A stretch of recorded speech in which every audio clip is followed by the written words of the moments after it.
보겠습니다.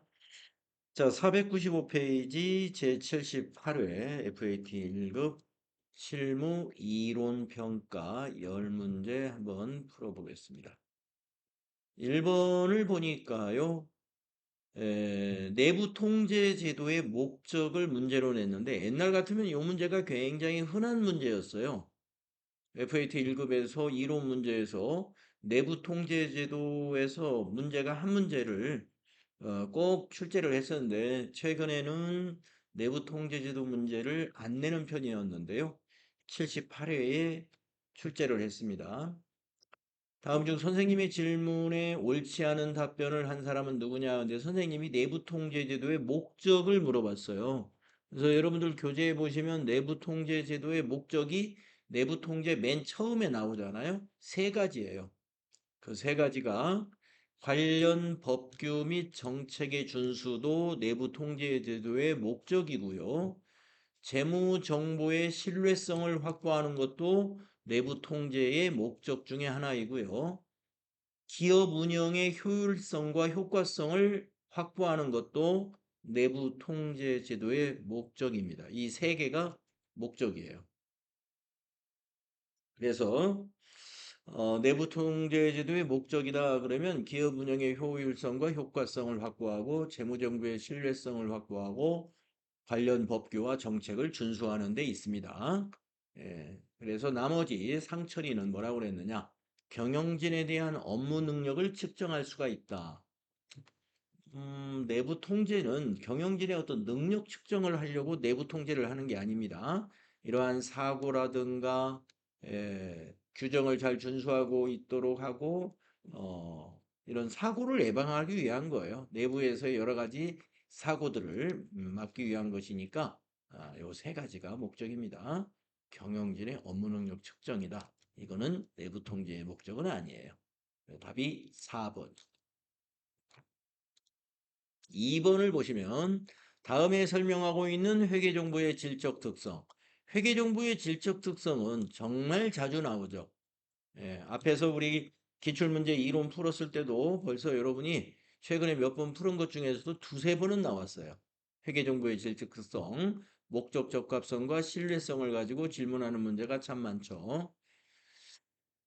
자, 네모에 있는 설명은 두 개의 서로 다른 경제적 현상에 대하여 정보의 이용자가 항목 간의 유사점과 차이점을 식별하고 이해할 수 있게 하는 특성이다. 이건 비교하는 거죠. 항목 간의 유사점이나 차이점을 식별한다는 것은 비교하는 것을 의미하는데 우리가 지금 이 비교 가능성을 설명한 내용이 되겠네요. 주로 이제 회계정보의 질적 특성은 원래는 목적 적합성의 개념과 신뢰성의 개념에 대해서 주로 물어보잖아요. 그래서 목적 적합성의 하위 질적 특성 세 가지 꼭 알아야 되죠. 예피적, 예측가치, 피드백가치, 적시성. 그 다음에 신뢰성에 대한 하위 질적 특성 세 가지 꼭 알아야 되죠. 표검중, 표현의 충실성, 검증 가능성, 중립성. 주로 거기에서 문제를 냈는데 이번에 이 78회는 비교 가능성을 문제로 냈어요. 우리가 두 개의 서로 다른 경제적 현상이라는 건 두 개의 기업을 의미하는 것이죠. 두 개의 기업을 서로 비교한다는 거죠. 그래서 항목간 항목이라면은 이제 손익계산서로 말하면은 뭐 매출 총 이익률이라든가 또는 영업이익이라든가 이런 것을 서로 비교해 가지고 유사한 점과 차이점이 뭐가 있는지를 분석하는 것을 우리가 비교 가능성이라고 합니다. 그래서 우리 회계정보의 질적 특성은 이렇게 세 가지였어요. 목적 적합성, 신뢰성, 비교 가능성. 그 중에서 뜸하게 나오는 비교 가능성을 이번에는 문제로 냈구나. 다음 3번을 보시겠습니다. 다음 중 주식회사 한공의 재무상태표에 대한 설명으로 옳지 않은 것. 재무상태표에는 자산, 부채, 자본이 표시되어 있죠. 그래서 이게 T계정으로 그렸기 때문에 왼쪽 차변에 있는 것은 자산이고요. 오른쪽 대변에 있는 게 부채와 자본입니다. 자, 1번 보시면 비유동 자산이 70만 원이다 그랬는데 우리가 자산에는 유동과 비유동이 있는데 여기까지가 유동이네요. 그리고 비유동이 이렇게 두 개가 비유동이에요. 여러분이 개정 과목 분류를 유동자산, 비유동자산으로 분류할 수 있어야 이 문제 쉽게 맞출 수 있습니다. 그래서 1번은 맞았죠. 다음에 2번 유동자산은 150이다. 요 세 개가 150이죠. 맞았습니다.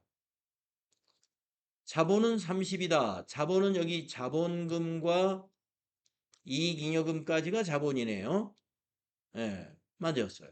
그러면 4번이 틀렸다는 얘기죠. 비유동 부채가 190이다. 자, 여기서 여기가 모두 부채인데 이 매입채무, 장기차입금, 임대보증금이 매입채무는 유동부채예요. 유동부채. 그리고 요 두 개 장기차입금과 임대보증금 요거만 비유동입니다. 그래서 190이 아니고 80만 원이죠.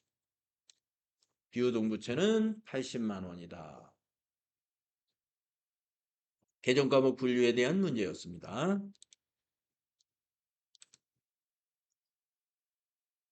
4번이 답이었어요. 다음 4번을 보시면 다음 자료를 토대로 회계 처리 시 옳은 것은 이랬어요. 그러니까 분계 문제를 냈습니다. 12월 1일 가수금으로 회계 처리했던 20만 원이 상품 매출에 대한 계약금으로 판명이 됐어요. 가수금이 부채인데 판명이 되면 차변에 와서 부채가 감소되고 계약금으로 판명이 됐으면 대변의 계약금을 선수금이라고 하죠. 미리 받은 계약금은 부채로 인식하죠. 그래서 차변의 가수금 20만 원, 대변의 선수금 20만 원의 회계 처리가 필요하죠. 그 답인 4번에 있네요. 차변의 가수금, 부채 감소, 대변의 선수금, 부채 증가. 가수금도 부채, 선수금도 부채입니다.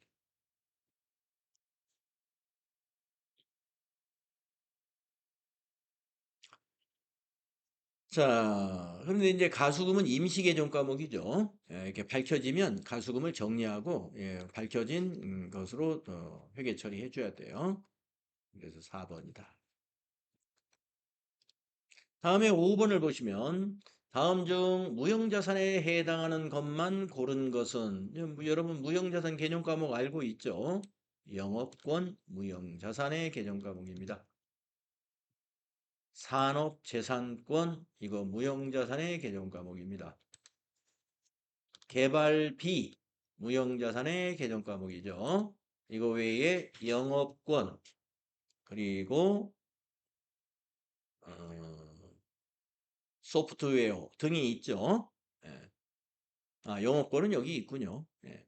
자, 그래서 영업권, 산업재산권, 개발비, 가라, 바니까 2번이 답이었어요. 자, 6번을 보시면 다음 중 비용과 수익의 예상과 관련된 개정 과목. 자, 비용과 수익의 예상이다. 그러면 언젠가 여러분에게 한번 이와 비슷한 문제를 풀면서 예상은 미로 정리가 된다 그랬습니다. 비용이라면은 미지급 비용이요. 수익이라 그러면 미수 수익이 된다 이거예요. 예, 미자로 정리가 돼야 돼요. 설명이 되어야 돼요. 이렇게 선자가 들어가 있으면 예상이 아닙니다. 예. 그러면 선자 들어가는 거 다 지우고 나니까 남는 게 2번이죠. 답은 2번입니다. 자, 그러면 2번에 있는 미지급 급여는 뭐냐? 이 미지급 비용이에요. 비용의 예상을 할 때 차변의 비용 발생, 대변의 미지급 비용. 그 다음에 미수이자. 저건 뭐냐? 미수 수익을 말하는 거예요. 미수이자니까 미수 수익. 그래서 차변의 미수 수익, 대변의 이자 수익. 이런 분계가 됩니다. 자, 이런 6번과 같은 스타일의 문제를 여러분이 가끔 만날 수가 있어요. 만나면은요, 제가 아까 알려드린 대로 수익이나 비용의 예상은 선자로 설명이 안 됩니다. 예상은 무조건 미로만 설명해야 돼요. 미지급 여기서 나오는 것처럼 미지급 급여라든가 미수 이자라든가 이게 예상이에요. 그러면 선자는 뭐냐? 선자도 답이 되는 경우가 있어요. 선자, 선급비용, 선수수익인데 이거는 예상이 아니라 비용과 수익의 뭐라고 그러냐면 이연이라고 그러죠. 이연.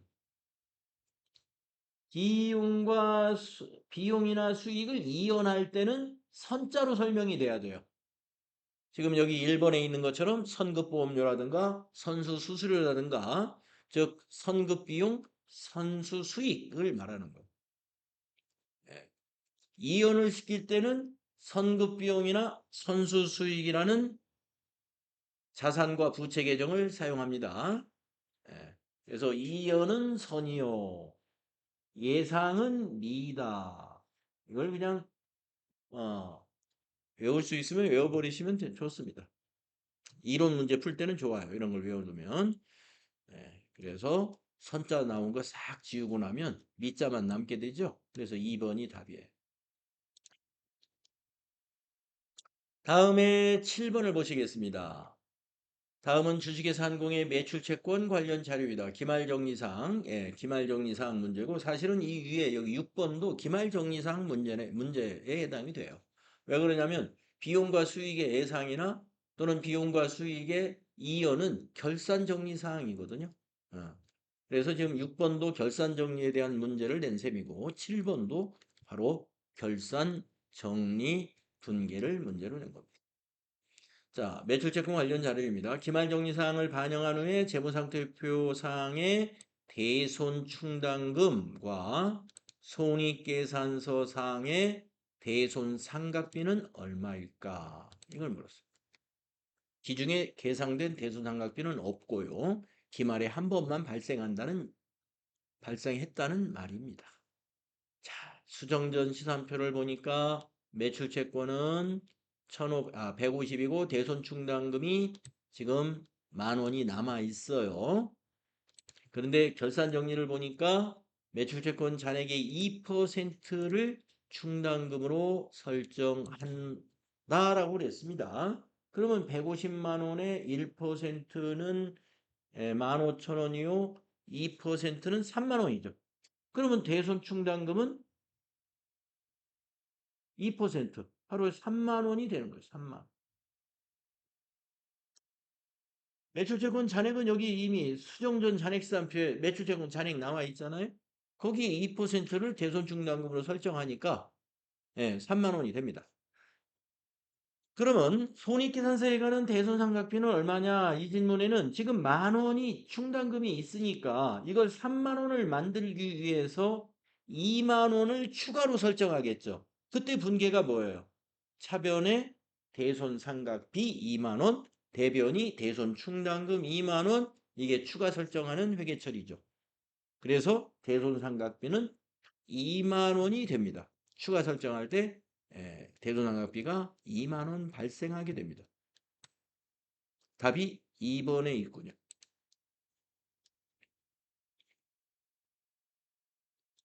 대손상각비가 왜 2만 원이냐? 이거 이해 가시죠? 이렇게 10,000원 있으니까 충당금을 2%, 이거의 2% 3만 원으로 충당금을 설정하려면 2만 원 추가 설정한다 이거. 2만 원 추가 설정. 이 추가 설정하는 분계가 차변의 대손상각비, 대변의 대손충당금이에요. 그래서 대손상각비가 기말에 한 번 2만 원 발생하게 되는 거예요. 그리고 요 2만 원이 추가 설정돼 가지고 여기 기존의 만 원에다 2만 원을 더해 가지고 이제 재무상태표에는 3만 원의 대손충당금이 표시가 되는 거죠. 그래서 2번이 답이 된다. 이해되시죠? 자, 여기까지가 재무회계 문제였어요. 7개 문제가. 그러면 이제 78회에서의 재무회계 문제에서 좀 특별했던 것은 아까 말씀드린 대로 1번에서 한동안 안 나오던 그 내부 통제를 시험에 냈다는 거, 이게 좀 새롭고요. 과거에는 많이 냈었는데 이 이론을 10문제로 줄이면서부터 내부 통제 문제를 안 내더라고요. 근데 또 78회부터 나오기 시작했으니 앞으로도 또 나올 수 있다.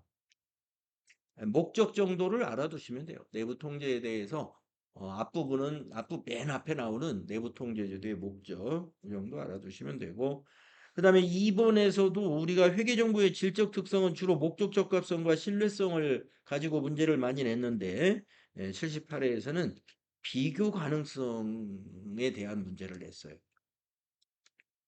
네, 나머지는 계정 과목 분류라든가 결산 문제를 시험에 낸 셈입니다. 자, 이제 부가가치세 문제를 보도록 하겠습니다. 다음 중 부가가치세법상 사업장에 대한 설명으로 옳지 않은 것은 이랬어요.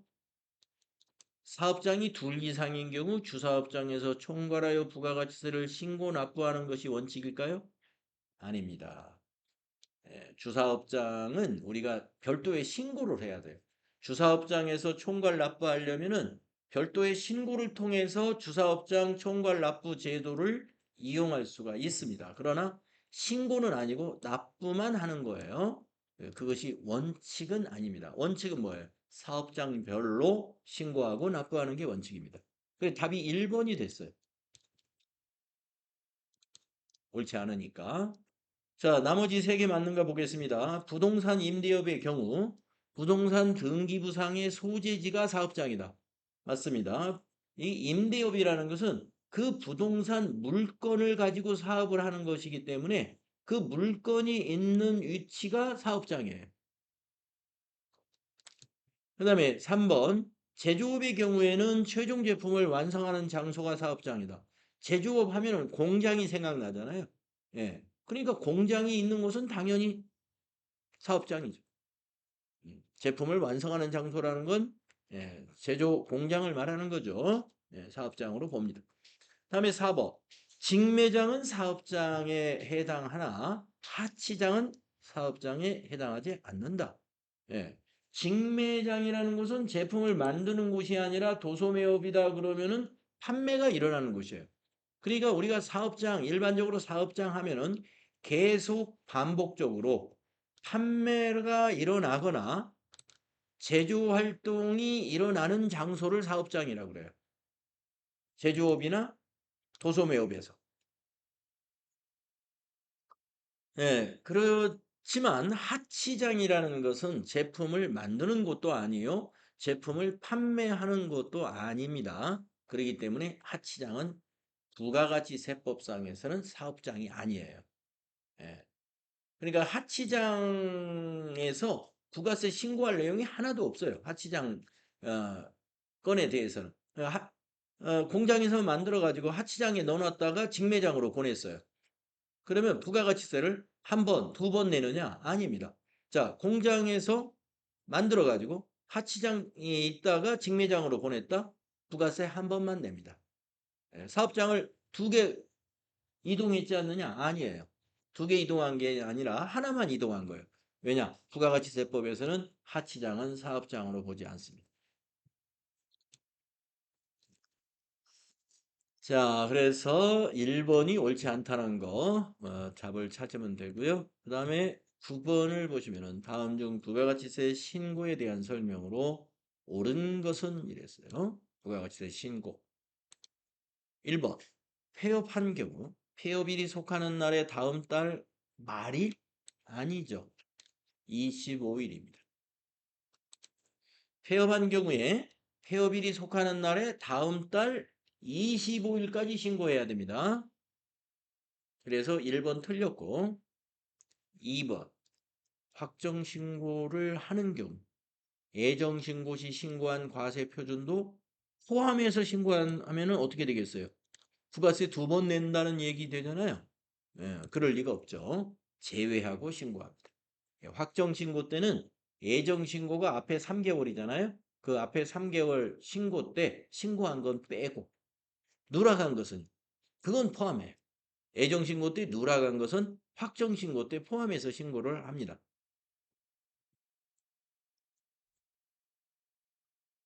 틀렸고 2번이 또 3번 신고 기한까지 과세 표준 및 세액을 신고하지 않은 경우 과소신고 가산세가 부과된다. 과소신고라는 것은요. 신고를 하긴 했는데 누락한 부분이 있을 때 그것을 과소신고라고 하죠. 그런데 3번은 앞에 설명이 뭐예요? 신고하지 않은 경우라고 그러잖아요. 신고하지 않은 것은 과소신고가 아니라 미신고 가산세예요. 미신고 가산세. 과소신고와 미신고는 다릅니다. 그래서 3번도 틀렸고. 4번을 보시면은요. 직전 과세기간의 공급가액 합계액이 1억 5천만 원 이상인 법인 사업자는 애정신고 기간이 끝난 후 25일 이내에 애정신고 기간에 대한 과세표준 신고를 해야 합니다. 예. 그래서 우리가 법인 사업자 중에서 과거에는 모든 법인 사업자가 애정신고를 다 했어야 돼요. 그러나 중간에 법 개정이 있어가지고 법인 사업자라고 하더라도 직전 과세기간, 직전 6개월치를 말하는 거예요. 1과세기간은 우리가 6개월이니까 일반 과세자의 경우에 법인은 일반 과세자잖아요. 그래서 6개월치 매출액이 1억 5천만 원 이상인 법인만 애정 때도 신고하고 확정 때도 신고하도록 되어 있습니다. 예. 자, 4번은 맞았어요. 예. 4번은 직전 과세기간의 공급가액 합계가 1억 5천만 원 이상인 법인은 예정신고 기간이 끝난 후 25일 이내에 예정신고 기간에 대한 과세 표준을 신고하고 납부하는 것이 원칙이다.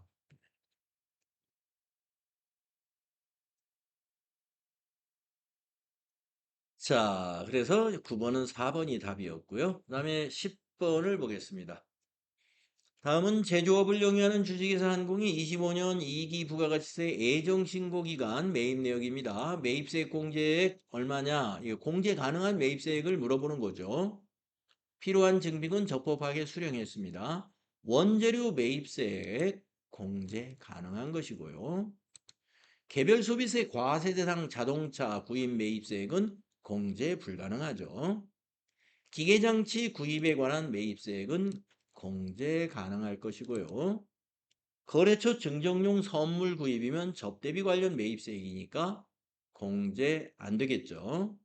그래서 공제받을 수 있는 매입세액 300만 원이 되겠습니다. 2번이 답이다. 네.